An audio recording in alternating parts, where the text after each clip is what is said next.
Yo, Hana, mana Hana?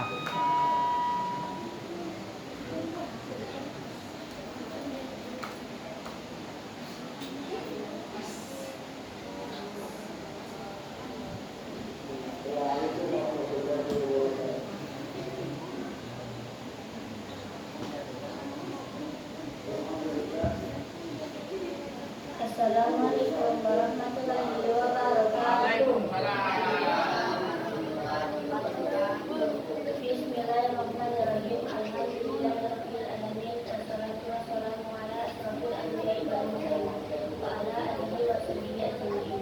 Amma ba'du. Puji syukur atas kehadiran Allah Subhanahu wa taala yang telah memberikan kita rahmat dan kesehatan serta kesempatan sehingga kita masih dapat berkumpul di musola Al-Munawwarah yang sama-sama kita cintai ini. Kemudian salawat beserta salam semoga diturunkan kepada junjungan kita Nabi besar Muhammad Sallallahu Alaihi Wasallam. Dengan bersama-sama kita lafazkan Allahumma sholli ala sayyidina Muhammad wa ala ali sayyidina Muhammad. Semoga kita semua mendapatkan syafaat yang terakhir nanti. Amin ya rabbal alamin. Adapun yang akan mengisi tausiah Ramadan pada malam hari ini yakni Bapak Ustaz Zahid Ikhlas dengan judul Al-Hayyu Minal Iman. Sebelum itu, marilah kita buka acara kita pada malam hari ini dengan membaca keras Bismillahirrahmanirrahim. Kepada Bapak Ustaz Zahid Ikhlas kami persilakan. Wassalamualaikum warahmatullahi wabarakatuh.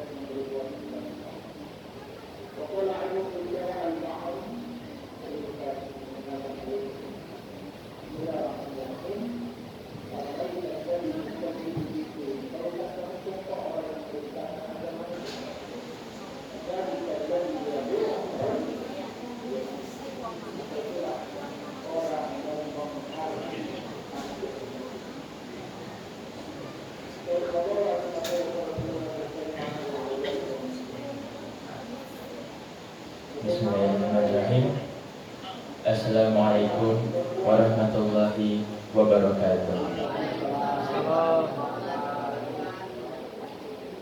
Innal hamdalillah nahmaduhu wa nasta'inuhu wa nastaghfiruh. Wa na'udzu billahi min shururi anfusina wa min sayyiati a'malina. Man yahdihillahu fala mudilla lahu wa man yudlil fala hadiya lahu. Asyhadu an la ilaha illallah wa asyhadu anna sayyidina Muhammadan abduhu wa rasuluh. Allahumma salli wa sallim ala sayyidina Muhammad al-bashiri wa nadhiri alladhi tanfatihu bihi abwabul khairi wa tanjaliku bihi abwabul syarri wa ala alihi al-athhari wa ashabil akhyari. Alhamdulillah Rabbil Alamin. Para hadirin jamaah ridha Allah, para pecinta baginda Nabi Muhammad Sallallahu Alaihi Wasallam, segala puji kehadirat bagi Allah Subhanahu Wa Taala yang telah melimpahkan segala nikmat dan karunia agungnya hingga pada kesempatan kali ini kita masih bisa mengisi kembali malam akhir Ramadan kita dengan kegiatan-kegiatan kemuliaan, diantaranya berupa khitbah atau kultum qobliyah tarawih, yang insya Allah dengan kegiatan ini berkahlah masjid kita, berkahlah waktu kita, berkah ilmu kita, berkah semuanya. Amin amin Allahumma amin. Baiklah hadirin yang dirahmati oleh Allah Subhanahu wa taala, insya Allah dengan hitungan jari, dengan hitungan jam, sebentar lagi kita akan berpisah dengan bulan agung dan mulia ini. Dikisahkan oleh para salafun salih kita, orang-orang terdahulu, mereka itu berandai-andai kepada Allah, ya Allah, seandainya bulan Ramadan itu ada setiap tahun, maksudnya setiap tahun itu adalah bulan Ramadan, andai kata mereka. Karena begitu mulianya, begitu agungnya bulan Ramadan.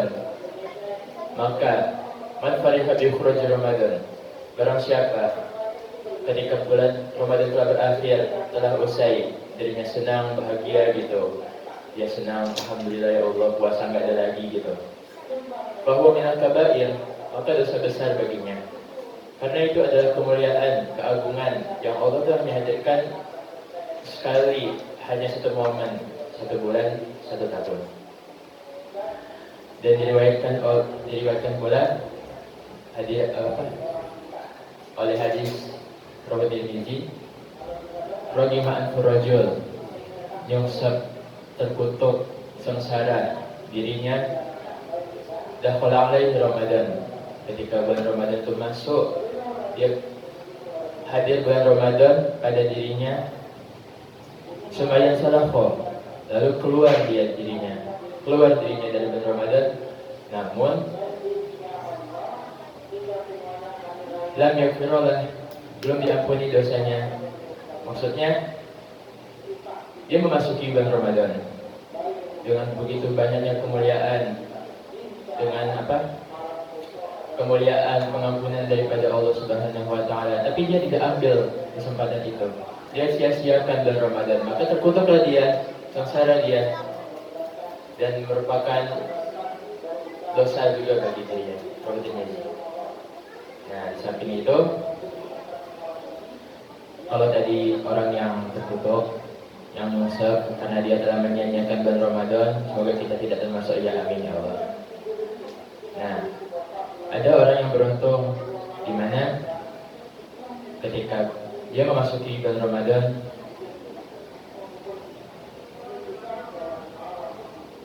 dia mempunyai amalan, dia berusaha menjemput pengampunan Allah, berusaha memulai berbagai kebaikan di bulan Ramadan, dan ketika keluar dari bulan Ramadan, dia masih bisa meneruskan, masih bisa istiqomah. Nah, itulah salah satu ciri orang yang beruntung.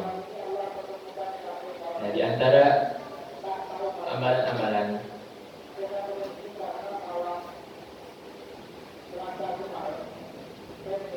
yang mana kita bisa memulai di bulan Ramadan, kemudian berusaha istiqomah hingga di luar Ramadan, dan itu merupakan ciri orang beruntung juga.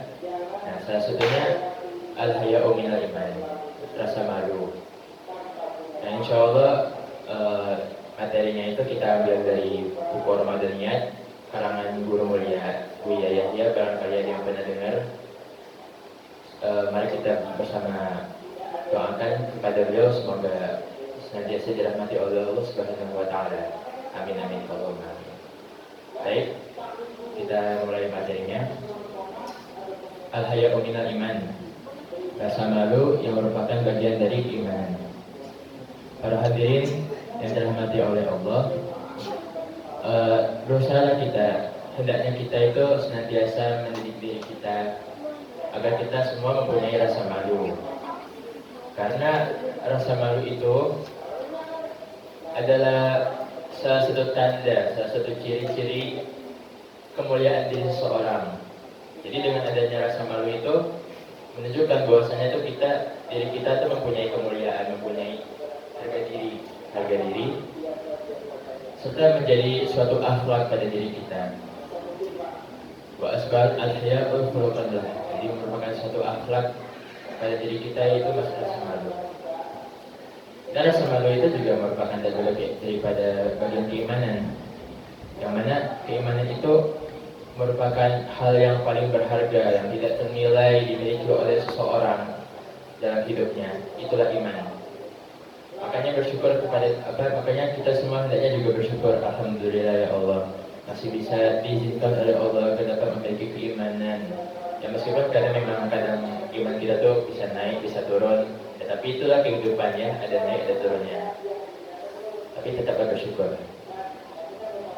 Diriwayatkan dari Abi Hurairah, sesungguhnya Rasulullah SAW bersabda, wa adnaha al-iman bid'un wa sab'un. Iman itu mempunyai 70 cabang. Au bid'un wa sittun syu'bah, ataupun 60 cabang. Berarti cabang iman itu bisa dari 60 sampai 70. Nah, Fa'afdoluha yang paling utamanya cabang keimanan itu La ilaha illallah, mengucapkan tahlil La ilaha illallah.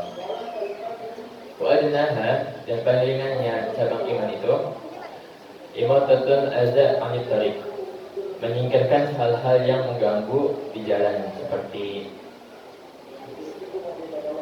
batu kerikil, ranting pohon yang bisa ganggu kita pas jalan lah gitu. Nah, itu merupakan salah satu cabang keimanan yang paling ringan. Nah, makanya biar salah satu caranya biar kita tuh bisa menggabungkan cabang iman paling tinggi dan paling ringan. Jadi di saat kita melihat ada sampah di jalan, ada ranting di jalan, kita ambil lalu mengucapkan La ilaha illallah, La ilaha illallah. Itu merupakan gabungan dari cabang paling ringan dan cabang paling tinggi. Nah, itu salah satu caranya.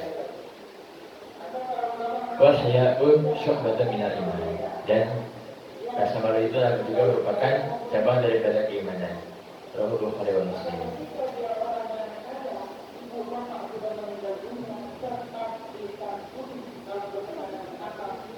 Nah, dan dengan rasa malu inilah akan mendorong seorang mukmin untuk senantiasa melakukan kebaikan dan meninggalkan kemaksiatan.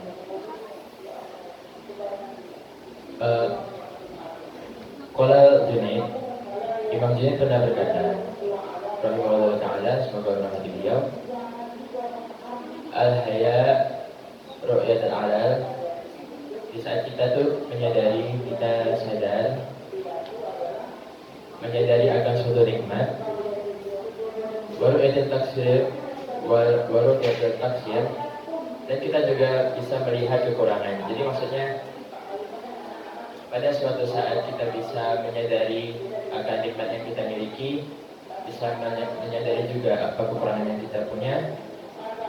Fa'itawallah, maka lahirlah bainahuma, di antaranya itu halal, suatu kondisi bersama yang disebut dengan al-haya, rasa malu.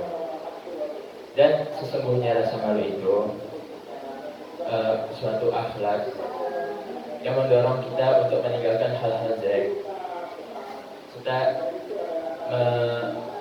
menjauhi kita juga dari berbagai kelalaian. Atau itu kedalaman kita dalam urusan kita kepada Allah dan kepada sesama. Nah, itu juga merupakan salah satu rasa malu. Dan salah satu cara biar kita bisa mempunyai rasa malu itu, kita hendaknya duduk bersama orang yang malu juga.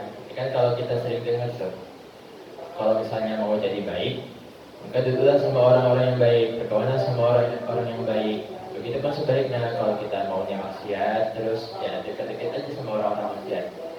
Begitulah.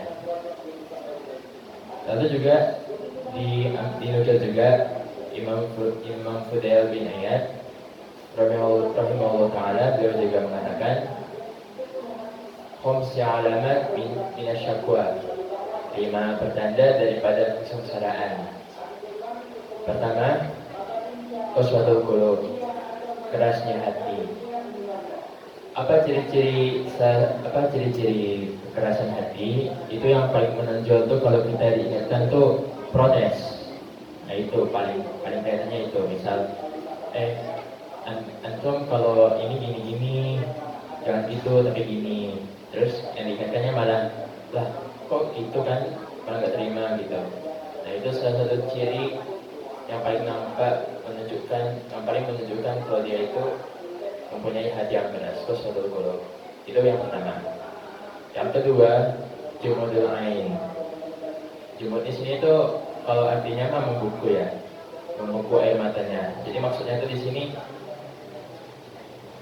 dia tuh tidak bisa menyadari kesalahannya.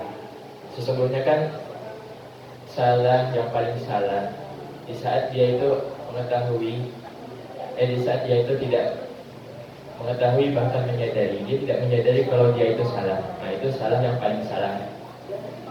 Sehingga dia kalau berdoa kepada Allah tuh dia nggak tahu ya, dia nggak tahu dia salah apa, ya cuma sembarang doa gitu, dan nggak pernah menangisi, tidak pernah menyesali perbuatannya. Nah itu dimaksud jumudul ain, yang merupakan pertanda kalau dirinya itu bakal sengsara. Itu yang kedua. Yang ketiga, pola berhaya, rasa malu yang sedikit. Rasa malu di sini tuh bukan kayak kita tuh malu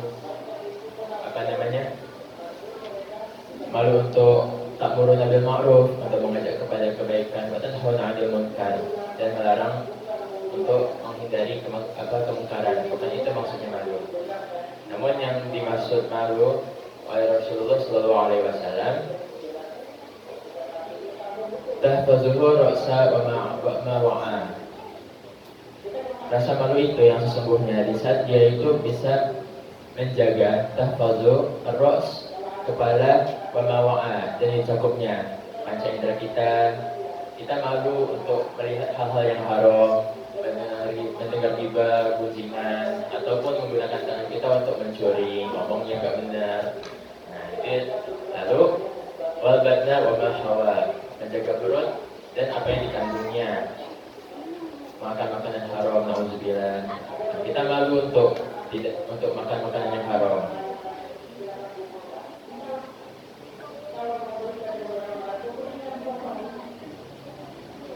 Dan waman arada akhirah taraka zinatad dunya, dan barang siapa yang menginginkan akhirat maka tinggalkanlah gemerlap dunia. Jangan kita tuh selalu fokus dengan ambisi dunia. Hendaknya kita tuh senantiasa mempunyai tujuan. Kita tidak terlalu berfokus pada urusan dunia, sehingga kita senantiasa fokus kepada akhirat itu. Nah itu tadi yang dimaksud dengan rasa malu tadi. Jadi kita tuh malu dalam melakukan kemaksiatan. Dan yang ketiga, dan yang keempat tadi robbatan di dunia, dia cinta mati sama dunia, cinta mati dengan dunia. Jadi dia apapun yang dia pengen, entah itu harta tahta, dia asalkan dapat itu aja. Tapi bukan dengan cara yang halal, karena begitu cinta matinya dengan dunia. Dan yang kelima, tulul amal, suka beramal-amal. Kalau tadi misalnya kita kalau tadi yang jumudul ain, kita tidak menyadari ataupun tahu kesalahan kita. Nah, yang tulul amal ini dia tuh udah tahu, dia tuh udah sadar kalau dia tuh salah. Tapi dia masih menunda tobatnya. Dia bilang, aku judi hari ini, aku tahu, tapi males aku tobatnya besok aja, besok. Nah itu tulul amal. Kita kan belum tahu ya besok hari kita apa enggak kan? Tiba-tiba besok udah meninggal aja kan, siapa tahu ya. Nauzubillah. Semoga panjang umur semuanya. Makanya sebelum berakhir, kita lihat tentang tulul amal ini, udah tobat. Nah, kan sebelum hal yang kalau kita semua kan udah tahu ya, salah satu pepatah, sedikit demi sedikit amal-amal jadi bukit. Nah, sebelum dia menunda tobat ini, dia suka menunda tobat. Itu berawal dari dia yang suka menunda kebaikan. Imam Hasan Al-Basri, anaknya tuh sangat tahu kalau misalnya abahnya ini, dia tuh gak bakal sama sekali ngomong yang gak penting ketika dia tuh di toilet, beliau tuh di toilet di hamam. Tapi suatu ketika anaknya ini dipanggil sama Imam Hasan Al-Basri. Tapi Imam Hasan ini masih di toilet. Dan seketika beliau bilang, wahai anakku, ambillah duit di kocek-kocekku untuk disedekahkan. Karena begitu, kan semua dari kita tuh mempunyai kayak misal tuh kita lagi ngapain, tiba-tiba aku mau sholat 2 rakaat tuh gitu, mau sholat duha. Nah, segera lakukan, jangan ditunda. Kan juga kalau ditunda, tiba-tiba udah lupa aja gitu. Dan kalau kita menunda, bisa jadi di kemudian hari Allah gak bakal kasih lagi. rasa-rasa ingin berbuat baik tuh. Pasti semua dari kita tuh mempunyai lintasan di benak hati kita ingin berbuat baik. Kalau misalnya kita tunda, bisa jadi besok hari kita nggak mendapatkannya lagi. Nah itu sih. Dan karena menunda kebaikan, lama-lama dia juga menunda tobat, menunda apa gitu. Ya akhirnya sengsara dirinya. Ya itulah lima pertanda bahwasanya dirinya itu bakal sengsara. Yang pertama dari keras hatinya, diingatkan tidak terima, jumudul ain, dia tidak pernah menyadari kesalahannya, qalatul haya, rasa malu yang sedikit, dia tidak malu dengan dirinya untuk bermaksiat, dia bermaksiat terus.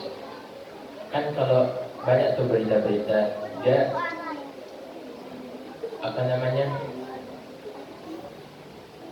dia di tempat ini tuh dia malu bermaksiat, tapi di tempat lain dia tidak malu bermaksiat. Nah itu masih termasuk dalam golongan qalatul haya, masih punya rasa malu yang sedikit. Dan tadi cinta dunia dan suka berangan-angan, suka menunda tobat. Insyaallah sekian dari kami.